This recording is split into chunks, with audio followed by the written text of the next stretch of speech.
والصلاة والسلام على سید المرسلین اما بعد فاعوذ باللہ من الشیطان الرجیم بسم اللہ الرحمن الرحیم الصلاة والسلام علیک یا رسول اللہ وعلی آلک واصحابک یا حبیب اللہ۔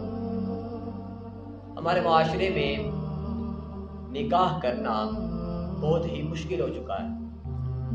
نبی علیہ الصلوۃ والسلام نے فرمایا نکاح جو ہے وہ میری سنت ہے، اس کو عام کرو۔ اور نکاح کو اللہ تبارک و تعالیٰ نے قرآن پاک میں اپنی مقدس کتاب میں بہت احسن انداز کے ساتھ اس کو ذکر فرمایا ہے کہ نکاح جو ہے وہ میری نشانیوں میں سے ایک نشانی ہے۔ نکاح جو ہے اللہ تعالیٰ کی نشانیوں میں سے ایک نشانی ہے۔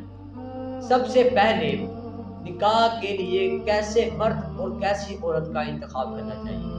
حدیث پاک میں ہے کہ حضرت ابو ہریرہ رضی اللہ تعالیٰ عنہ سے روایت ہے کہ اللہ کے رسول صلی اللہ تعالیٰ علیہ وسلم نے ارشاد فرمایا جب تمہارے پاس کوئی ایسا شخص نکاح کے لیے پیغام بھیجے جس کے دین اور اخلاق پر تم راضی ہو تو تم اس سے نکاح کروا دو، اگر تم ایسا نہ کرو گے تو زمین پر فتنہ اور فساد پھیل جائے گا، عام ہو جائے گا۔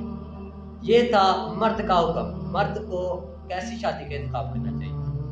اور اب عورت کا کیسے انتخاب کرنا چاہیے۔ نبی علیہ الصلوۃ والسلام نے ارشاد فرمایا عورت سے نکاح 4 باتوں کی وجہ سے کیا جاتا ہے۔ نمبر 1 پر اس کا مال دیکھ کر، نمبر 2 پر اس کا حسب نسب دیکھ کر، نمبر 3 پر اس کا جمال یعنی خوبصورتی دیکھ کر، اور نمبر 4 پر دین کو دیکھ کر۔ نبی علیہ الصلوۃ والسلام نے ارشاد فرمایا تم چوتھی کو ترجیح دو، یعنی تم دیندار عورت کا انتخاب کرو۔ جب عورت کا انتخاب کرتے ہیں تو جب جہیز کا مسئلہ بہت زیادہ ہے، جب نکاح کے عورت کا انتخاب کر کے جب جہیز بھیجتے ہیں اس کا مسئلہ بہت ہی زیادہ ہے۔ لوگ پریشان ہیں اور بچیوں والے حضرات پریشان ہیں کہ ہم جہیز کہاں سے دیں، لوگوں کی آج کل ڈیمانڈیں بہت ہیں۔ تو سنو، نبی علیہ الصلوۃ والسلام نے اپنی شہزادی حضرت فاطمہ الزہرا رضی اللہ تعالی عنہا کو جو جہیز دیا وہ رنگے ہوئے چمڑے کا ایک مشکیزہ اور تکیہ تھا، ایک مشکیزہ اور تکیہ تھا، اور تکیہ بھی وہ تھا جس میں کھجور کی چھال بھری ہوئی تھی۔ اس قدر سادہ انداز زندگی تھی۔ آج کل تو جہیز کا بہت ہی مسئلہ ہے۔ جہیز کے بعد جب نکاح ہوتا ہے تو حضرت عائشہ رضی اللہ تعالی عنہا سے روایت ہے کہ اللہ کے رسول صلی اللہ تعالی علیہ وسلم نے ارشاد فرمایا برکت والا نکاح ہے وہ جس میں بوجھ کم ہو، یعنی اخراجات کم ہو۔ شادی کے بے پناہ اخراجات ہیں، قرضے اٹھا کر لوگ شادی کرتے ہیں۔ نکاح کے لیے تو 2 آدمی بھی جائیں تو نکاح ہو جائے گا۔ ایک شرعی مسئلہ آپ کو بتانے لگا ہوں، اگر آپ کا بھائی سگا بھائی اپنے بیٹے کی شادی کرے تو اگر آپ کو وہ نہ بلائے تو ناراض ہونا جائز نہیں، آپ کو ناراض ہونا جائز نہیں۔ آج کل تو منگنیوں پہ لوگ کسی کو نہ بلائیں تو وہ بڑا ایشو کریٹ کرتے ہیں، اعتراض کرتے ہیں کہ جی ہم کو آپ نے بلایا ہی نہیں۔ حالانکہ شریعت میں ایسا نہیں ہے۔ اور ولیمے کی دعوت یہ سنت ہے۔ ولیمے پر اگر آپ ایک بکری بھی پکا لیں گے تو گزارا ہو جاتا ہے، کام چل جاتا ہے، لیکن ولیمے پر بھی لوگ بے انتہا فضول خرچی کرتے ہیں، یہ شرع اسلام کے خلاف ہے۔ اور گناہ اس لیے عام ہو گیا ہے کہ نکاح مشکل ہو گئے ہے۔ جو طریقہ میں نے بتایا ہے بالکل ایسا ہی ہے، گناہ عام ہو گیا ہے اور نکاح مشکل ہو گیا ہے۔ جتنے پیسے ایک شادی پہ لگائے جاتے ہیں میرے خیال سے اتنے پیسوں میں 10 سے 15 شادیاں ہو جاتی ہیں اگر شریعت کے اعتبار سے کی جائے۔ اتنے پیسوں میں 10 سے 15 شادیاں ہو جاتی ہیں۔ پتہ ہے سب سے پہلی خرابی کہاں سے شروع ہوتی ہے؟ جو آج کل کہتے ہیں لوگ گھروں میں بے سکونی ہے، نکاح کیا ہے جی وہ بچہ خوش نہیں ہے، یہ سب سے پہلی خرابی، بڑی خرابی یہاں سے شروع ہوتی ہے کہ نکاح جو ہے وہ سب سے ہٹ کر غیر شرعی انداز کے ساتھ کیا جاتا ہے، شریعت سے ہٹ کر غیر شرعی انداز میں نکاح ادا کیا جاتا ہے۔ شادی کی شروعات ہی بہت بری ہیں۔ اس میں سب سے پہلے شادی پہ ڈول والے کو بلایا جاتا ہے۔ ڈول یہ اسلام میں جائز نہیں ہے، ڈول والا نہ آئے تو لوگ شادی کا آغاز ہی نہیں کرتے، جی مزہ نہیں آ رہا۔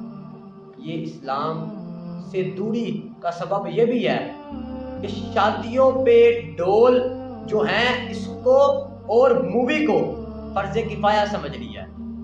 مووی کے بغیر بھی لوگ شادی شروع نہیں کرتے۔ ہمارے ایک عزیز ہیں، ان کی شادی تھی، مہندی تھی، وہ جب گئے تو مہندی پہ تقریباً مہندی 11 بجے شروع ہوئی۔ گھر والے جب گھر آئے تو میں نے پوچھا کہ اتنی لیٹ آپ کیوں آئے؟ تو بولنے لگے کہ شادی جو ہے، مہندی جو ہے وہ 11 بجے شروع ہوئی تھی۔ میں نے پوچھا کہ اس کی کیا وجہ؟ گھر والے بتانے لگے کہ شادی مہندی پہ مووی والا تھا، وہ نہیں تھا آیا۔ یہ دیکھیں کہ مووی کی وجہ سے اتنی لیٹ تک انتظار کرتے رہے، اتنا انتظار لوگ نماز کا نہیں کرتے۔ ایسا ہی بات ہے، ایسا ہی حال ہے لوگوں کا کہ مووی بنوانے کے لیے 3 گھنٹے انتظار کرتے ہیں، اور جب کوئی فوتگی ہو جائے تو مولوی کو بلاتے ہیں، جی ختم شریف ہے، جی 10واں شریف ہے، جی 40واں شریف ہے۔ لیکن جب شادی ہوتی ہے تو بینڈ باجوں کا انتظار کرتے ہیں، بینڈ باجوں کو بلاتے ہیں۔ اس سے یہ پتا چلا کہ جب کوئی پریشانی ہو تو تب ہی رب کو یاد کرنا ہے، اور جب کوئی خوشی ہو تب رب کو بلا دیتے ہیں۔ یہ بھی بہت ہی بڑی خرابی ہے، جس کی وجہ سے شادی کے بعد نکاح میں بچہ خوشیاں نہیں آتی، نکاح میں بے سکونی ہوتی ہے۔ ویڈیوگرافی، فوٹوگرافری جو ہے اتنی کو عام ہو گئی ہے کہ لوگ ان کا انتظار کرتے رہتے ہیں۔ سب سے بری حرکت یہ بھی ہے کہ جب دولہا جاتا ہے تو اس کا استقبال کرنے کے لیے عورتیں، بچیاں جو ہیں پھول لے کر، فلاور لے کر ان کا انتظار کر رہی ہوتی ہیں کہ دولہا آئے گا تو ہم اس کو پھول پھینکیں گے، اور دولہے کے ساتھ بالخصوص نوجوان نسل ہی ہوتی ہے، بزرگ حضرات نہیں ہوتے۔ تو جب پھول پھینکیں گے تو یہ بے حیائی کا سب سے پہلا منظر تو یہاں ہی شروع ہو جاتا ہے۔ خدا را خدا را خدا را اس بے حیائی کو دور کرے، نکاح کو سنت کی طرح ادا کرے۔ نکاح نبی پاک کی بہت ہی پیاری سنت ہے۔ یہ بہت ہی عجیب ٹرینڈ چل گیا ہے کہ نکاح کی وجہ سے ایسے ہے۔ آپ نکاح کو سنت کی طرح ادا تو کر کے دیکھیں، مشکلات حل نہ ہوئی تو پھر بات کریے گا۔ جب بے حیائی کا عام کر کے، ہر گناہ کو کر کے شادی کو کرتے ہیں تبھی تو مسائل کھڑے ہوتے ہیں۔ اگر آپ سنت کے طریقے سے نکاح کریں گے تو انشاءاللہ رب تعالیٰ کرم بھی کرے گا، اور نکاح کے بعد ہر معاملے میں آسانی بھی پیدا فرمائے گا۔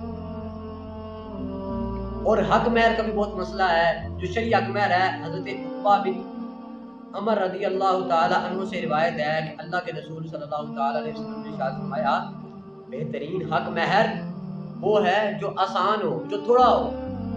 آج کل تو لوگ اتنا حق مہر لکھوا دیتے ہیں جس کے بعد دینے میں دشواری پیدا ہوتی ہے۔ حضرت عائشہ رضی اللہ تعالیٰ عنہ سے نبی پاک صلی اللہ تعالیٰ علیہ وسلم کی ازواج مطہرات کے حق مہر کے بارے میں پوچھا گیا کہ وہ کتنا ہے؟ آپ نے فرمایا 12.5 اوقیہ یعنی 500 درہم، اس کا تقریباً حق مہر ہوا کرتا تھا۔ تو یہ بھی بہت ہی مسئلہ ہے کہ لوگ حق مہر بھی اتنا لکھوا دیتے ہیں جس میں بعد میں دشواری ہوتی ہے۔ تو یاد رکھیں حق مہر بھی اتنا ہی لکھوائے جتنا نبی علیہ السلام نے ارشاد فرمایا۔ حضرت ام سلمہ رضی اللہ تعالی عنہا فرماتی ہیں، تاجدار کائنات صلی اللہ تعالی علیہ وسلم نے فرمایا، جو عورت اس حال میں مری اس کا شوہر اس سے راضی تھا تو وہ جنت میں داخل ہو گئی۔ اور سرکار دو کائنات صلی اللہ تعالی علیہ وسلم نے ارشاد فرمایا کہ جو شوہر تم میں سے سب سے بہتر شوہر وہ ہے جو اپنی بیوی کے ساتھ اخلاق کے اعتبار سے بہتر ہو۔ تو یہ ہے سارا معاملہ شادی کا، اسی وجہ سے بے سکونی آتی ہے۔ خدا را شادی کو سنت طریقے کے ساتھ ادا کریں، اور اتنا اخراجات کیا کریں، اتنے خرچے کیا کریں کہ جس سے بعد میں آسانی ہو جائے. اپنے آپ کو مشکل میں ڈال کر نکاح نہ کیا کریں، قرضے اٹھا کر نکاح نہ کیا کریں. یہ بہت رواج ہے کہ لوگ قرضے اٹھا کر نکاح کرتے ہیں، پھر بعد میں وہ جس کا نکاح ہوتا ہے پھر اس کو درپیش آتے ہیں، پھر وہ اپنی بیگم کا، اپنی بیوی کا زیور بیچ کے پھر قرضے اتارتا ہے. تو خدا را اس سے بچے، نکاح کو سنت طریقے سے ادا کرے اور بے حیائی فحاشی کو دور کرے، ڈھول کو اور مووی کو اس کو بائیکاٹ کرے، بالکل اس کو اپنی شادیوں میں نہ لائیں. انشاءاللہ دیکھیں گے آپ کہ شادی کے بعد کس طرح گھر میں سکون آتا ہے. تو انشاءاللہ اللہ تعالیٰ کرم فرمائے گا. شادی کو سنت کے ساتھ ادا کر کے تو دیکھیں. اللہ تبارک و تعالیٰ سے دعا ہے کہ اللہ تعالیٰ ہمیں سنت طریقے سے نکاح کی توفیق عطا فرمائے. وما علینا الا البلاغ.